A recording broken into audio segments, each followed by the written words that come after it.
Good evening, Carl's Conversations. Welcome back to another edition.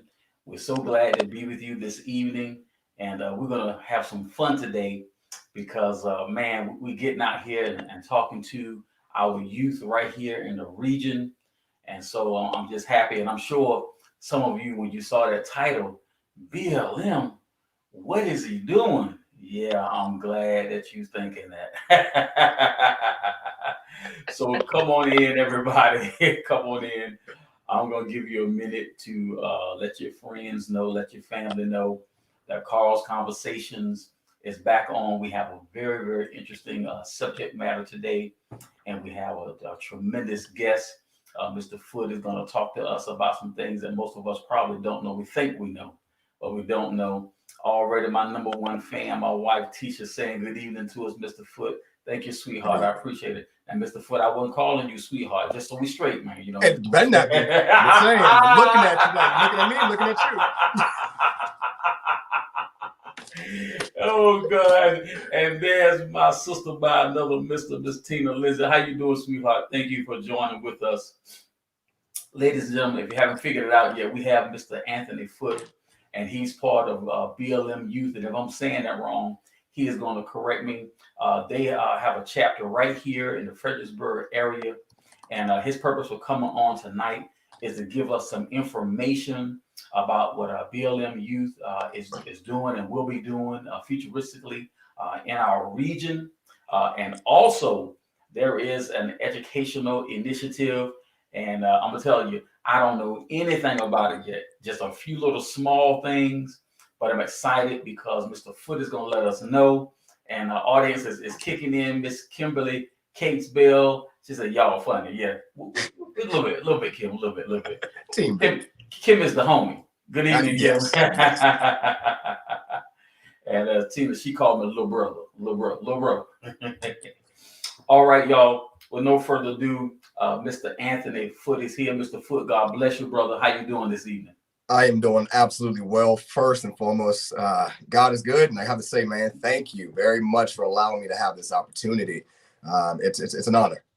Amen. Well, listen, I'm gonna throw you a softball here. Okay. Let me address my audience for just a moment. Man, here's a big wheel right here. Here is somebody. This is Alyssa Middleton. 2 mics up. United Black Council. Alyssa, you know I always messed that up, and I hope I said it right this time. But man, you got Alyssa on, and now let me tell you something. Now, she is a heavyweight when it comes to community and social issues. So we're gonna have to cross our T's and dot our I's. Thank you, Alyssa. And listen, Mr. Foote is absolutely expecting the audience to be active tonight with questions and comments, because so many people think they know about BLM. And for anybody who has followed me, you know I have been crazy about making sure people know you have a BLM organization and a BLM movement. I've always been part of the movement. I don't know a whole lot about the organization because I haven't done a lot of direct work with the organization. That's not a negative connotation. I just always trying to make sure people understood, because so many things have been said about BLM, Black Lives Matter, that I think people, we talk from things that we hear on the news or things that we think we know. But Mr. Foote tonight is going to let us know. And Alyssa said she's been to several of your events. Awesome, Alyssa. So we're going to hear it straight from Anthony Foote today. He is going to get us straight on a lot of things that they're doing. And I'm going to turn the mic over to him. Mr. Foote, tell us some things about BLM Youth in this area. What are you guys up to? Yeah, right. So as you said, first, you have the BLM movement. That's global. That's nationally. That's everywhere, right? And then you have your BLM organizations. You have the select few who decided to turn something special, turn something that was heart-wrenching into something unique and special for the community basis. So when you look outside of that scope, you start to think of DC or Chicago or bigger cities who have massive programs who are making a killing. We're not those cities. I am not Chicago. I am not in New York. We are not Cali. We're not the 757. I love them, by the way. They are amazing. But we don't have the numbers. We don't have the size. So for that on our end here, we have to be very strategic in how we maneuver in our region. It's not so much about looking at a negative connotation towards a Black life, but also looking at how do we amplify it? How do we take a child's mind or a young adult and take that nourishing and give them something more, push them forward. So here at home, that's what we do. That's what we're doing. We're taking our children here and pushing them forward. That's our focus. It'd be different if we had, once again, a crazy crime rate or a higher crime rate, not to say that we're not paying attention to crime. But in all facts and all reality, our crime rates here are not like the other cities. So we have to be smart, better. We have to be willing to grow outside of our normal comfort zone. And the step with that comes with our children. It comes with our, once again, our young adults and giving them the best chance to move forward. Outside of that, BLM is nothing short of amazing for your region, for your community. You have to understand that the notions are not far left or far right, but sometimes you got to kind of stand in the middle so that you can understand the perceptions of both sides. But that's a little bit about us. And so, we have all night here. We got an hour. We're going to have fun tonight. That's right. That's right. I'm so glad that you gave that introduction. and it's good hearing it from you, directly from you, because like I said, so many people, including myself, don't know a whole lot about the organization. I personally have not had a whole lot of contact. I've heard a lot. Matter of fact, I've heard a whole lot of positive things about the BLM organization right there in Fredericksburg. But I just myself haven't had a chance to touch it. And I will get so frustrated, trying to explain this to people who are unfriendly to the movement and unfriendly to the organization. I'm going to ask you a question. What are the biggest couple of misunderstandings or rumors that you find yourself having to bring understanding to on a consistent basis? The BLM, I guess it's number one at the top. BLM is a terrorist organization. I don't know when the word Black Lives Matter started to become a terrorist organization, or when our white counterparts started to realize that our suppression has somewhat dwindled and ended on their behalf. And I say that to say that strength cannot be suppressed for too long. One's mental state of mind can always give them the shadow of a doubt to step up and go forth. And people who think that BLM is a terrorist organization, I want you to realize that terrorist organization, your children are rooting for. You have close relatives standing next to. You have individuals who have friends who are always going to give themselves that best chance forth because they protect and they love their friend. So let's go ahead and 86 that terrorist organization when it's all about community love here with BLM. And then the second would have to be call it what it is, monetary funds. Let's call it what it is, people. Let's call it the long game for fundage and money, where you're looking at the national BLM and you're taking that and utilizing it for all BLMs. You have to realize there's a national organization that has the global tag for it. BLM global. You have that, which is in DC. You have the bigger organizations, correct? With that, just like anyone else, you have sub-committees or sub-organizations underneath. Fredericksburg, Virginia, our region, we are our own. We are, yes, a chapter, sure, but at the end of the day, the money that comes to us goes back to our community. We don't send money from our community to DC or to global. Any dollar that's raised here is raised for our families. It's raised for our Black predominant families. It's raised for our children.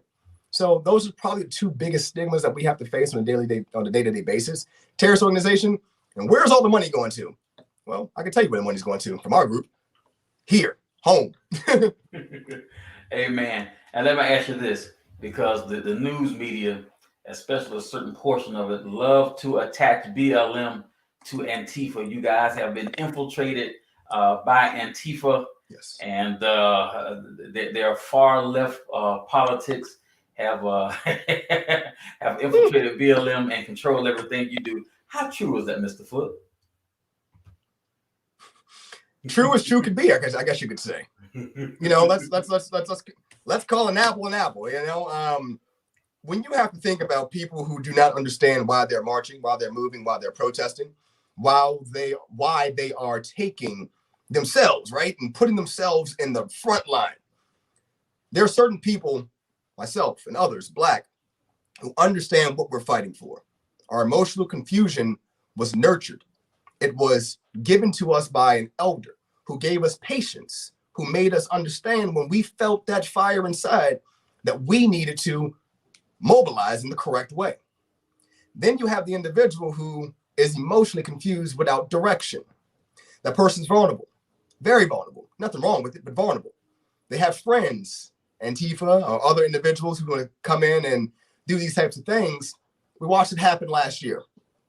We watched a movement in the organization here in our city move together for most of it. And then you got to watch individuals from outside of the city come in, from Stafford, or further away. I mean, we had people from Richmond, DC, and not Stafford, sorry, north of Stafford, Dumfries area, DC. We had Richmond. We had, last time I checked, we had a few people from Harrisonburg out here during the summer riots. Those individuals were the individuals who were looking, as my people would say, looking for smoke. They wanted all smoke.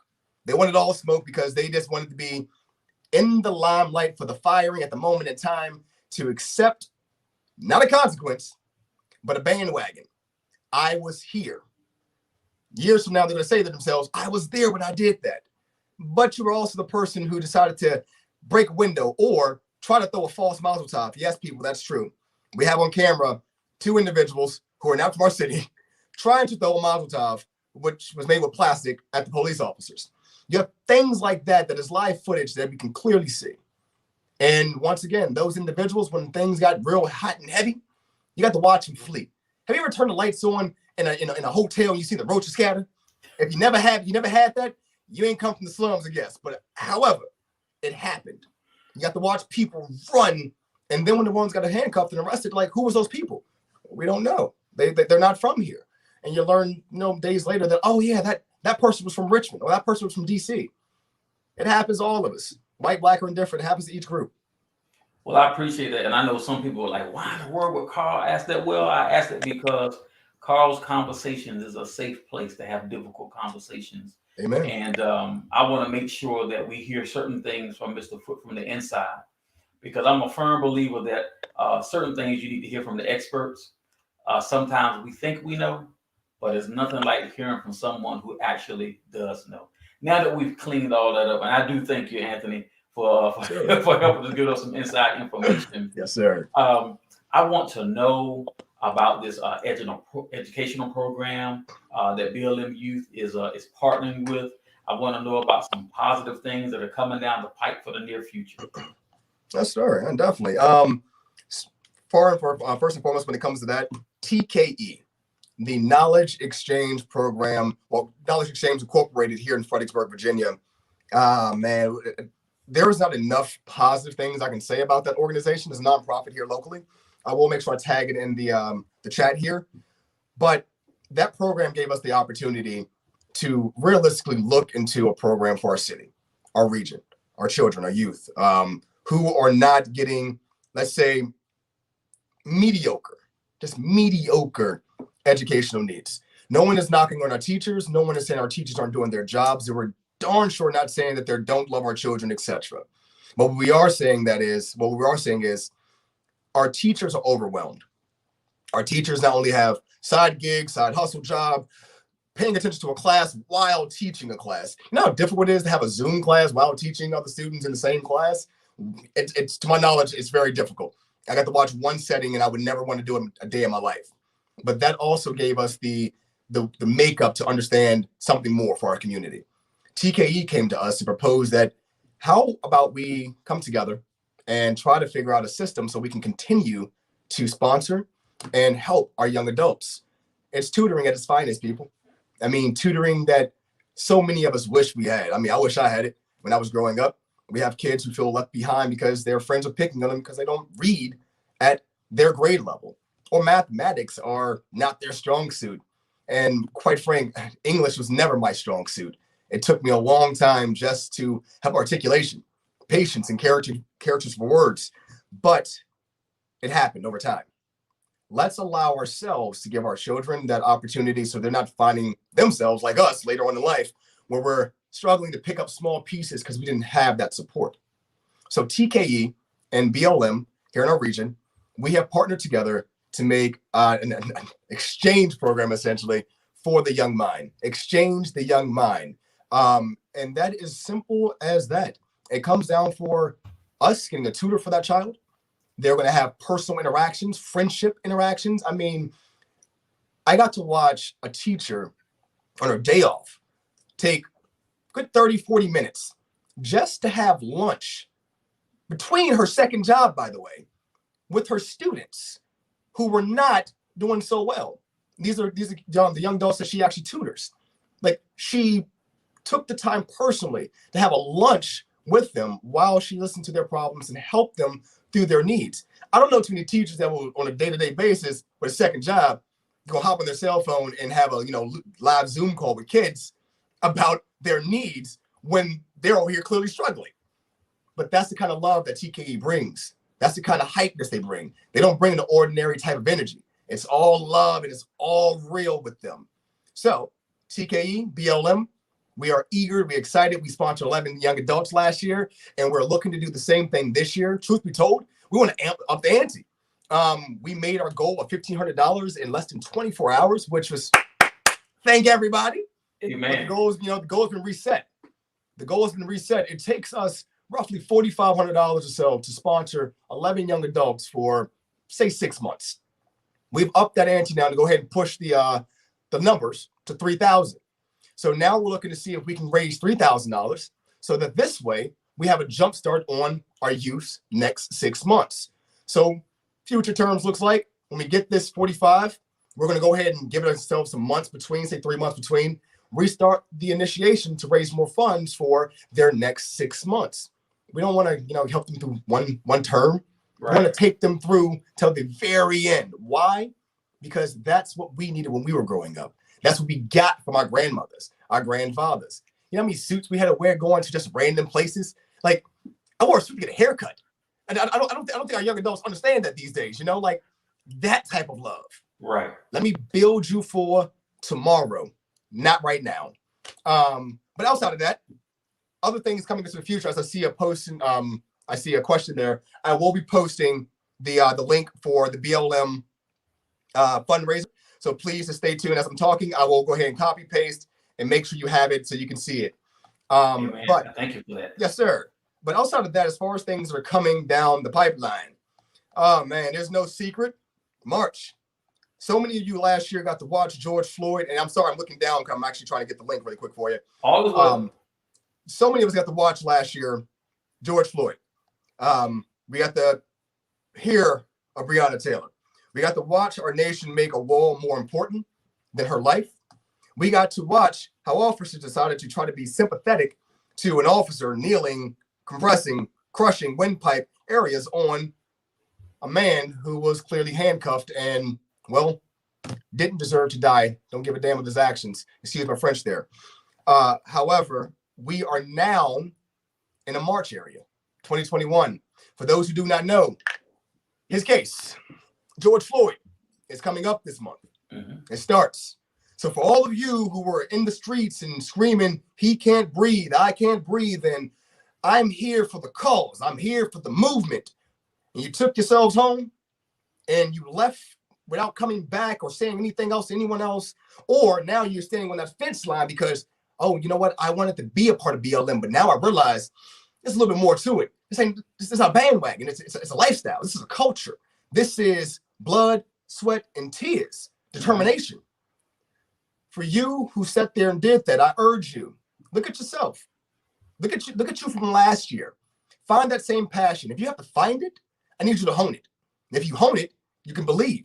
And once you believe in what you're honing, then maybe you'll have that same compassionate mindset that you had last year, this month, as we start this journey with Floyd. Although he's not here with us, his family's still here, but we start this journey yet again.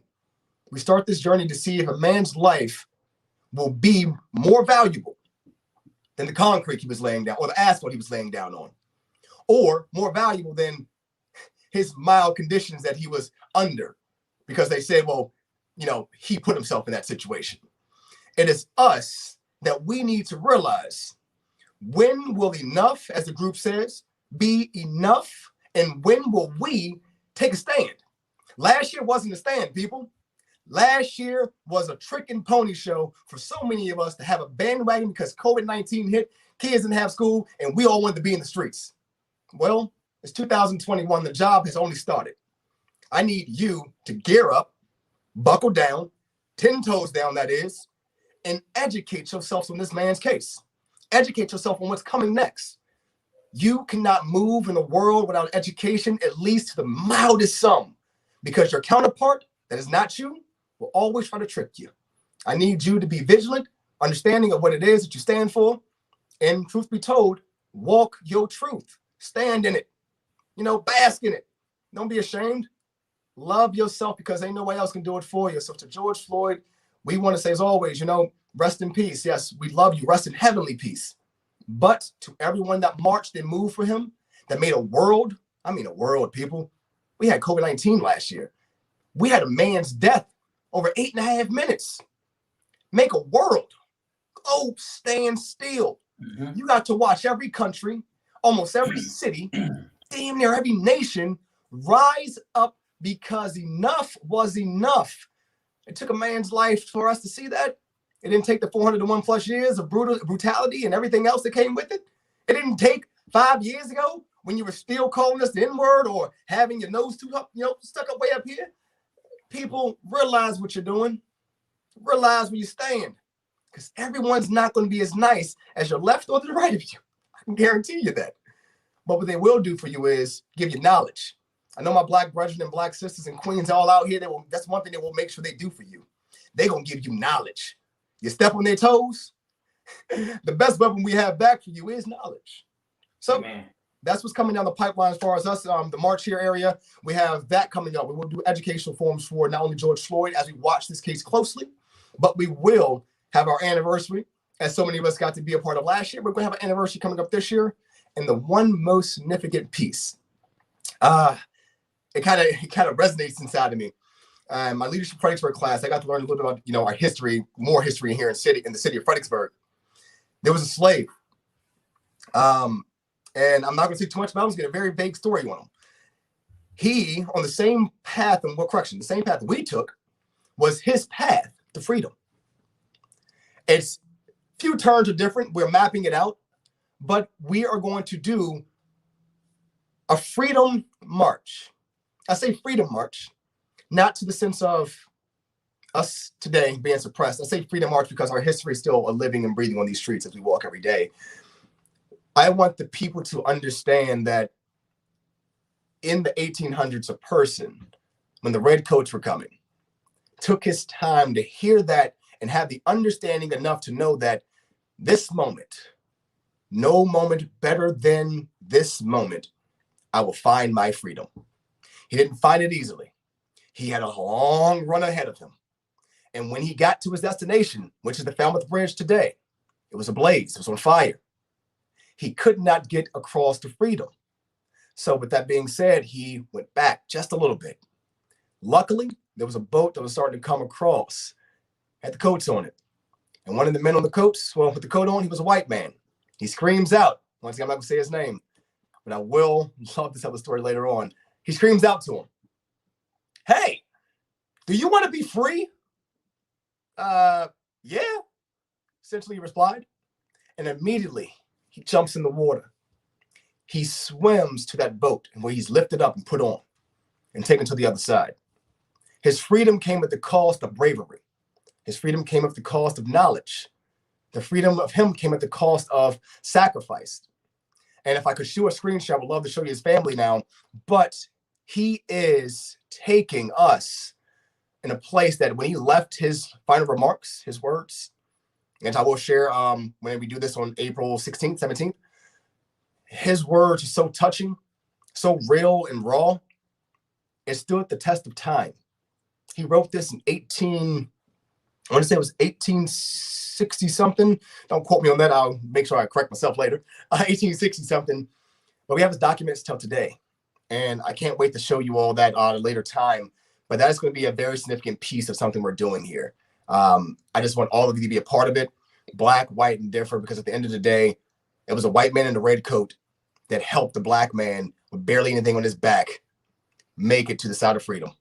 And that only came through the legislation that was during that time frame, people. So that's what's coming. All right. There's a couple of things I want to say to you. First of all, concerning your educational program, Kim says, "Love me some Angela Penn and TKE. Yes. Two teams are in the program. I am eternally grateful for both organizations." And Alyssa says, "Outstanding work, children and future, invested in young minds." Mm-hmm. And of course, I know that you're going to be typing in the information of Yes. where the people can donate. And listen, I'm going to tell you this while you're doing that.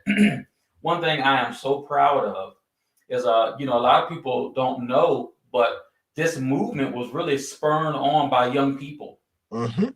And you got people with gray hairs and no hairs like myself who came in and did our best to, provide some guidance. Yes. And help to open up some doors that maybe our youngsters couldn't open. Mm-hmm. And provide some resources and a little structure. But the energy of the movement really came from the young people. And we are very proud of you, even with some of the mistakes that were made. I chalked it up to youth and youthful exuberance. Mm-hmm. And I'm so glad the social media was not around well, when I was in that stage of life, because, it is what it is. So, but we're very proud of what you guys have been doing. It is just awesome. One question I do have, though, when we say BLM Youth, what age group are we looking at? So our BLM Youth, it's very vast. I would be quite frank and honest. The youngest child I was able to meet, and actually her sign's on my left over here on my memorabilia wall, and she was 6. She was 6. She was 6. She was Caucasian. She had a mom who was learning herself, but she had a daughter who was just so charismatic.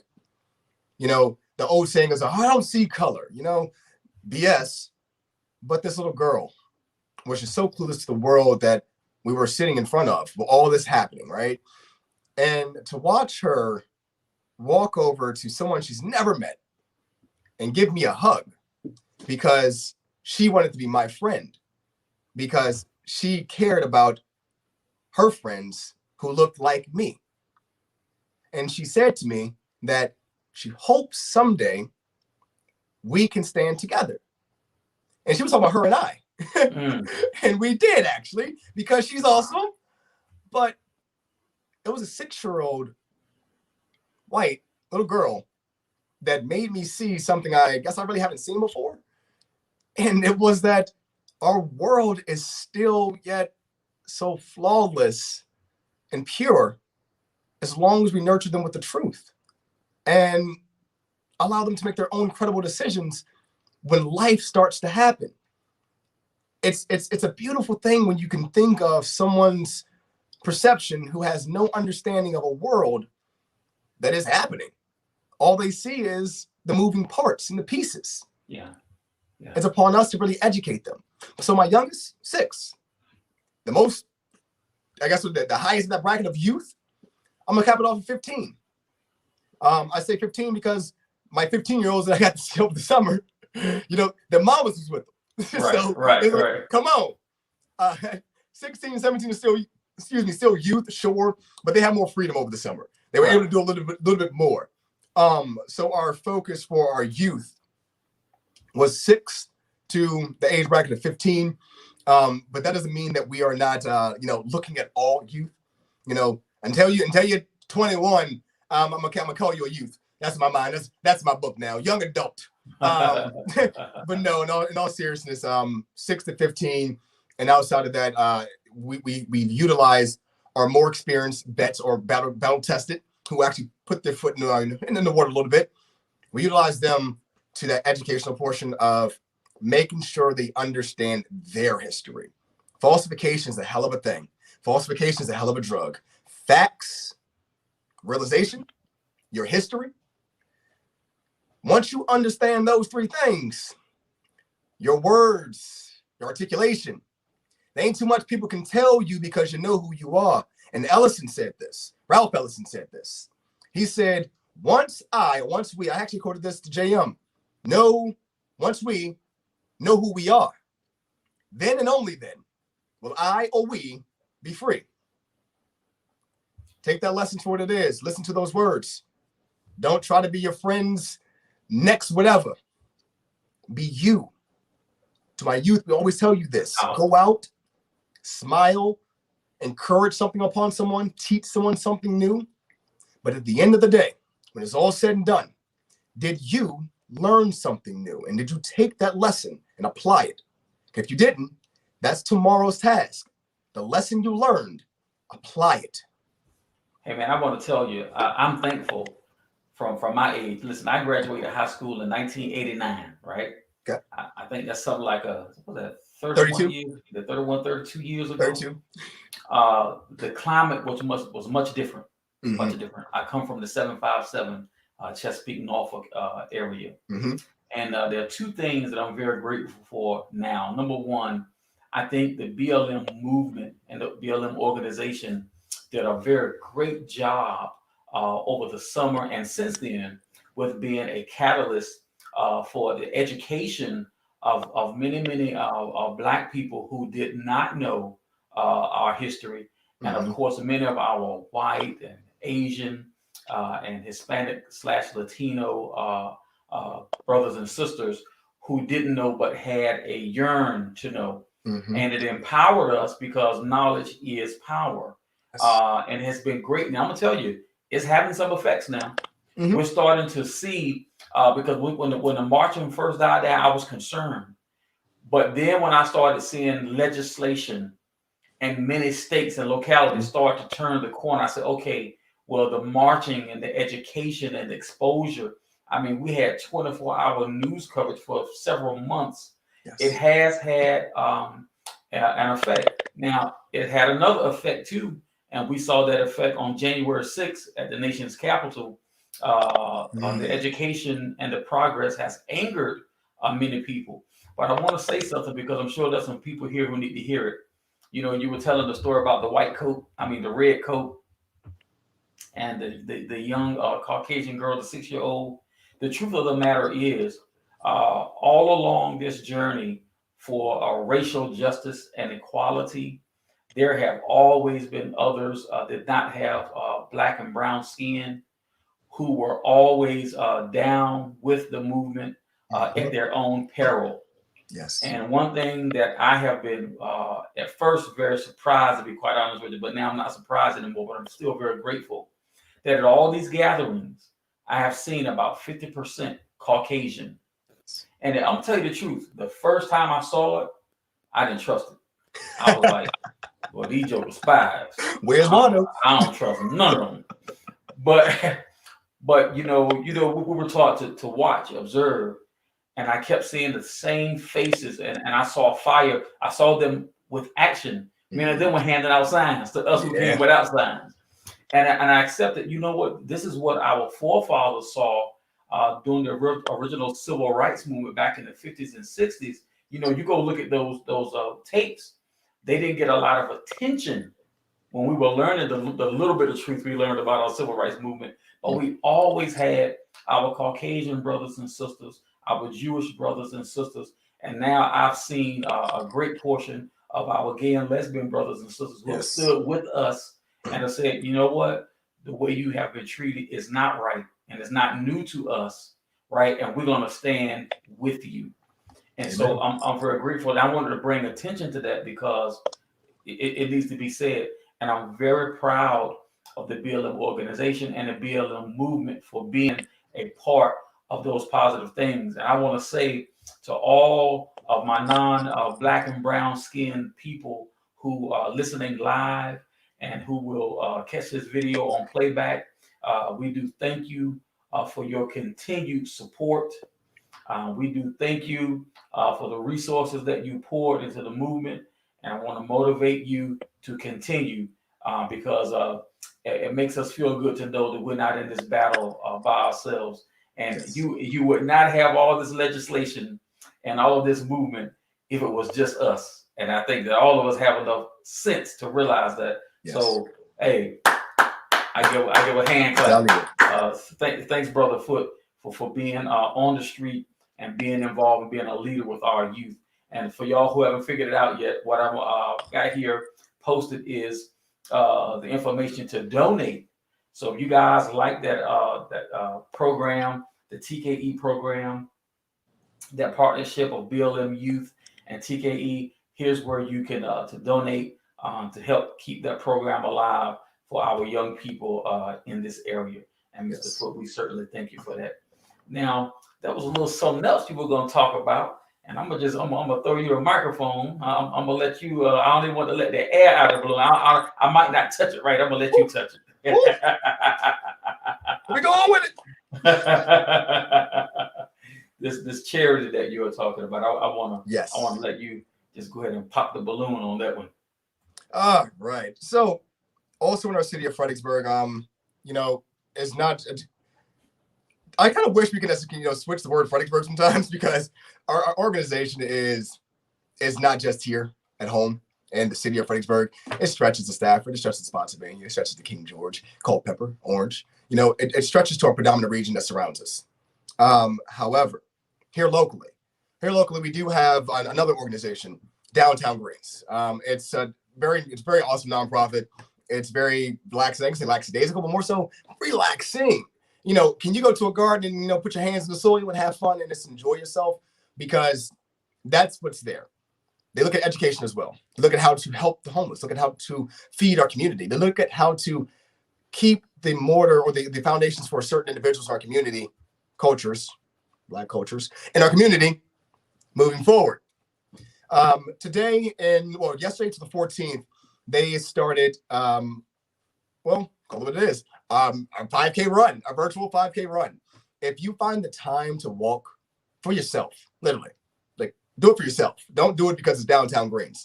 Don't do it because it's their organization.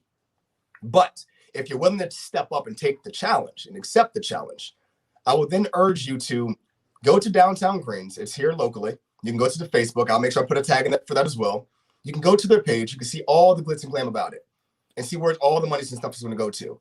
In realistic terms, though, for you, it's about a health thing. This is about a mental thing. Me seeing 5K, I go to the gym almost every day now. It took me a while to get to that point, but gym almost every day now. Also skate. And I'll let you know this, running 5 miles, I probably wouldn't be able to do it. I don't like running anymore, or long distance, I should say. But skating 5 miles, oh yeah, all day. I skated 10 today, by the way. It was a long day, and that's why I was asleep for like 3 or 4 hours today because I couldn't move. It hurt, but I did it. But I did it for me. I did it because my health, my perception, my happiness is only fueled and determined by, me. So if you can go out and take that time to simply just go, start. The problem for most of us, when we start something, we don't finish. Mm-hmm. This 5K, or take it smaller than that, do a 3. Mental, finish. Watch how something so small will make you feel so much better about yourself as an accomplishment. When you finish and you can take that photo, it's like, I just did it. That says something about not only who you are, now how you feel or what you're thinking, but it gives you this certain stuff to keep feeling better about yourself. Your happiness is dictated by your own hand. You cannot allow a world that surrounds you to alter that. So to Downtown Greens, I say huge shout out. You guys are awesome for that. Thank you for being active in the community and promoting this activity for our community itself. But to anyone out there watching, I ask you, will you step up? Will you take the challenge? Will you accept it? Or simply, will you go to your own community and just simply go outside and walk? If you can't walk in place for 30 minutes. It's a virtual rally, a virtual 5K. You can make it happen, people. So to Downtown Greens, thank you for the opportunity to skate for you all today. And I look forward to not skating 10 miles, but I do look forward to continue to skate for you. That is awesome. Well, thank you for bringing that to the forefront. The more information like this that the audience is aware of, the more they can get involved. What I'm hoping is that as Anthony is bringing forth this information, that we're learning what we did not know before. And once again, your comments or questions are welcome. We're going to be on just for a few more minutes. And so you do have a comment or a question, especially a question for Anthony while he's here. Now is the time to submit that question. And thank you, Anthony, for putting this information up too. I am putting it on the screen so people can see it. So Yes, sir. for all of you who want to know about that Downtown Greens, you can find them on Facebook. And he's given the Facebook link here. So we put information up for you to donate to the BLM Youth for Creating a Better Tomorrow. And that's going to help with that TKE partnership, BLM Youth and TKE. And also what I have in here now, that's going to help you learn some more about Downtown Greens, that charity partnership. I'm very happy to be able to let you know about that. Anthony, what we're going to do is give you an opportunity here. There may have been something that we did not cover in these 40 plus minutes. Something that you need to address to the audience. Maybe I just wasn't quick enough to ask you the question, but I want you to speak to our audience and let them know something that you want them to know. All right. Well, if that's the case, go get this piece of paper right here. Okay, I'm loving it. Get back in my loop. Yes, ma'am. So there's tough conversation.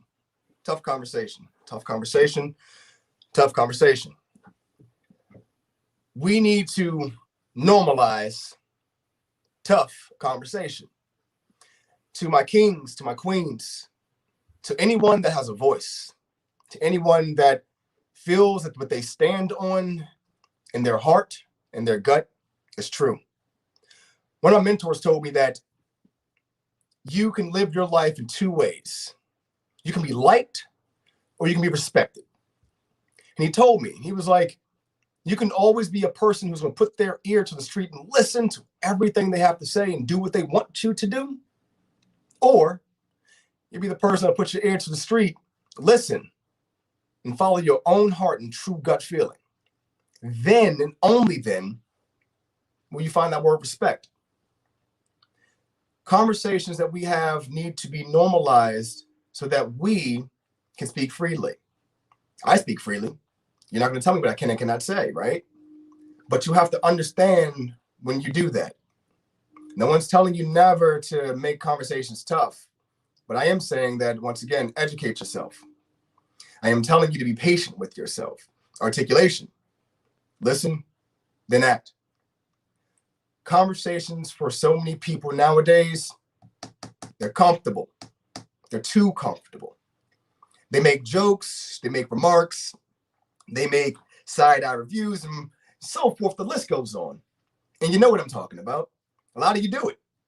And the ones that will see this, you do it. But you need to realize, just because you think you're superior as a white man or white woman or anyone else who think you're more superior than your black friend, counterpart, your joke's too weird, too off, or you're just plain out disrespectful. My kings, my queens, your words are sharp. Your education is deadly. You are the spear tip of all of that. So when you decide to delegate your words and reciprocate that energy, take a breath. Be patient. Articulate like no one has articulated before, because that counterpart of yours is only speaking from a place of rage. They don't understand. They didn't do their research enough to understand the history. You are living it. So to you, I need you to realize that our fight's not done. Our feelings matter. Our hearts are pure. But you must, my friends, you must check anyone with respect if they make you feel uncomfortable. You need to realize that. Check people that make you feel uncomfortable. Why? Because it's a part of yourself to know you better than anyone else. Make that conversation uncomfortable for anyone that surrounds you, whether it's work, whether it's with friends at a bar. Someone say something negative that is not in your predominant lifestyle realm, right? Disrespect, negligence, the N-word, monkey jokes, animal jokes, tree similarities, the whole nine. You need to check people that are too comfortable. And they're waiting for you to check them, by the way. They're waiting for you, but in their mind, they think you're going to get physical. They think that you're going to put your body on them. That's where your patience, your articulation, your education comes into play.